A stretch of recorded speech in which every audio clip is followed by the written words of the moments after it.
All right, we'll finish up with Coach Dawson and get 5-7 minutes with him here. First question, Nebraska 24/7 Sports, Michael Bruntz. Hey, Coach, I know you didn't get a ton of time with your guys in spring on the field. How has this kind of been for you in terms of information gathering about your group and also the newer guys that you have on campus since the summer? How are they kind of handled things in meetings and whatnot? Yeah, this has been a challenge for everybody. I think on both ends, not on only on our side as coaches, but on their side as players that are trying to learn. And even though the system is the same, my language might be a little bit different, or my buzzwords might be a little bit different than the words they've heard in the past. So everyone's kind of learning a new language and getting a feel for each other. And it's a lot easier to do it when you're face to face with somebody, and they can kind of sense your body language. You kind of have that unspoken words that you kind of use, or how you crinkle your face or raise your eyebrows or things like that. Sometimes I think gets lost over the Zoom. So it's been challenging on that front for sure. Husker Online, Sean Callahan. Sean, go ahead. Yeah, Coach, I guess I asked the other coaches this too. When you first saw that schedule just laid out in front of you, how much did it get your attention? And as far as your guys, do you think when you have a schedule like that laid out, does it get their attention right away as you get on that practice field? Yeah, I don't know about the guys. You probably have to speak for them. But the way I was brought up, not only as an athlete but as a coach as well, is spot the ball, put the ball down, let's play the best of the best, and let's do it all the time. We knew who we were going to play. Everybody knew you were going to play the teams on your side of the conference, and then you're going to obviously we knew we were going to play Ohio State, and so let's get ready, and we'll know where we stand. Better come out ready to go, and that would have been the same no matter what opponent we played in this league. I don't think that there's one that you're going to go, okay, we don't have to get ready for these guys. So we're going to work hard. We're going to get ready. We're going to go out there and play the best that we can. Lincoln Journal-Star, Steve Sipple. Go ahead, Sip. Coach Dawson, you weren't part of it. You weren't here, but Nebraska allowed 5.7 yards per carry to Big Ten teams in Big Ten play last year. How much is that on your mind? How much is it on the coaching staff's mind? Yeah, I think that that's something that if they had 2.5 yards a carry, you'd want to get better, right? You don't want to regress or stay the same. You're always going to want to get better, and I have a lot of passion for it, and that's something that's going to fall on our position. Coach Frost has said that from the beginning. When you play the front that we play, you have to be able to set edges, and we're going to have to do a good job of setting the edge on our side. And then, obviously, the guys in the middle are going to have to do a good job of knocking some offensive line back. And then the linebackers in the secondary that are in the fit are going to have to fit the run. So when teams are running the ball, generally speaking, it takes 11 guys to stop the run all the time. I mean, whether they're spreading you out and you have to go ahead and fit in the alley and things like that, or if they're packing the box in, where are you going to fit when they start using tight ends and wings and stuff like that? That you got to be sharp, you got to be on it, and that's a challenge in this league because you see everything from full house backfields to empty backfields with quarterback run and everything in between. So that's something that we have to focus on. We have to stop the run no matter who you're playing, and that's key to football success, probably from the first snap of football ever. So we got to do a good job with that. Do you have guys in your room that are particularly good edge setters? Is there anybody you'd identify who you have seen on film that's good at it, or you've seen recently that's good at it? Well, I mean, that's something that they're all going to have to be good at. It's not like you can go, okay, I'm going to put this guy in, hopefully they don't run it over there, or hopefully it's an inside run or something like that. So to be able to get on the field, that's my job. I got to make them good at setting the edge, and there's guys that have talent and guys that can do that. We have to go out and we have to be exact in what we're doing. We can't go, we almost had that one, or sometimes we got it and sometimes we didn't. It's got to be an every snap thing, and that's going to start in practice. Hopefully here we can get rolling and start getting the pads on and be able to do that, and it's going to start, and we're going to have to continue that from game one all the way through the end of the season. Thank you, Coach. Omaha World Herald, Evan Bland. Hey, Mike. I'm just curious, specific to outside linebackers, how difficult is it to develop and grow those guys as players when you go 10 months without being in pads? And then how important are the next few weeks in that regard, getting them up to speed?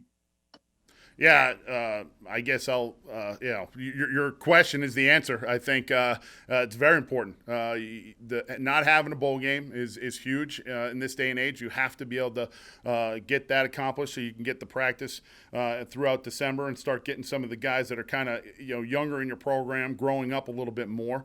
And then obviously it was a huge hit for us not having spring ball. And I know that's the same for everybody. I'm not that's not a woe is me. That is what it is. So we're going to have to spend time getting that done. The position that these guys have played, I think I said it out in the springtime, it's unique and it's challenging physically and mentally. And it's part of the reason why I'm excited to be coaching this position this time around here. And you could be playing defensive end, you could be playing a linebacker, and you can be playing safety, all within a matter of 3 snaps, depending on what the calls are and what front you're seeing, or what offensive formation you're seeing. So it's exciting. It takes a lot, but that's something that we got to spend a lot of time over the next couple of weeks making sure that we're good at.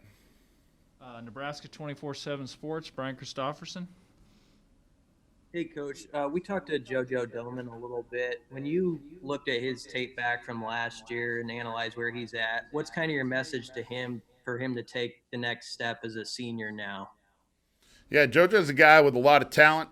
He can play like a defensive back, just what I just mentioned. He could be your guy that's a safety, almost nickel, but at the same time, he's very physically fit and strong. He's got a body type of almost an inside linebacker to be able to make that, and that's combination of that skill set with that strength is what makes him a guy that you don't feel bad about putting him to the field as an outside linebacker. Sometimes with outside linebackers that may be a little bit bigger, more towards the defensive end bodies, you all of a sudden have to walk them out on an open number 2 in space. And that's something that we have flexibility to do with him as that body type.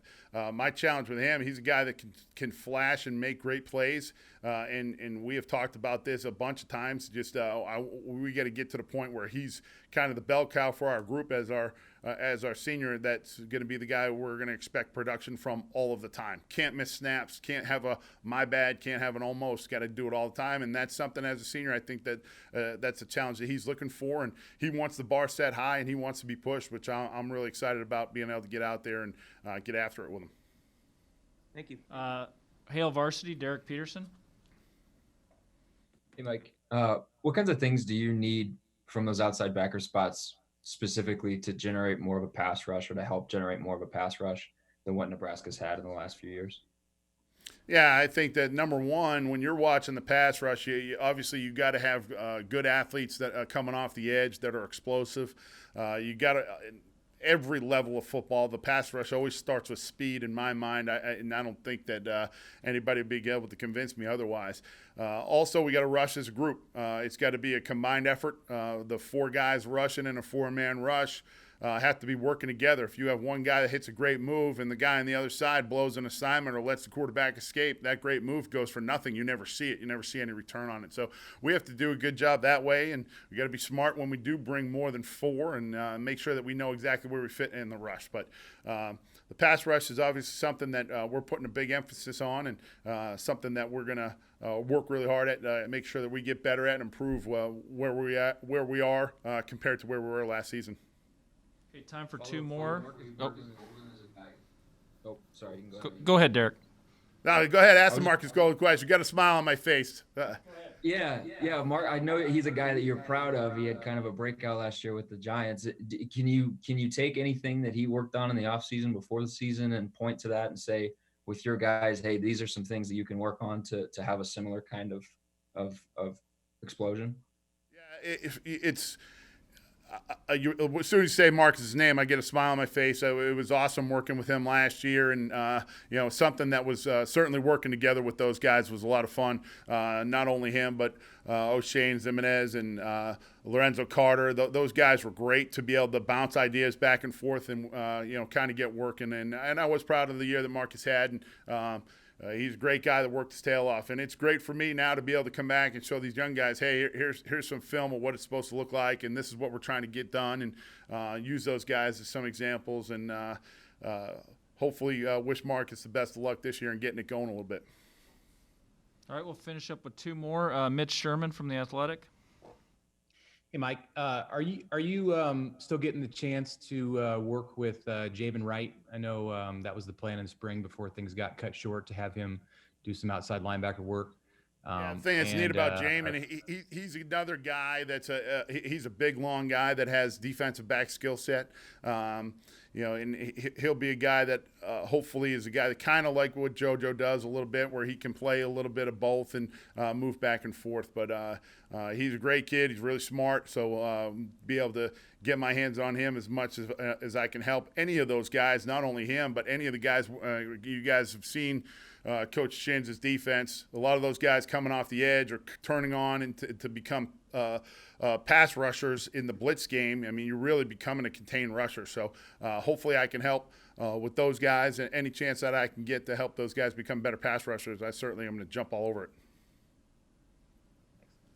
Okay. Finish up today for Coach Dawson, Parker Gabriel, Lincoln Journal-Star. Hey, Mike. Not to just totally go down the list of players, but in the spring, you hadn't had much time at all to get to know, especially the incoming guys, Nico and Blaze and Jamari.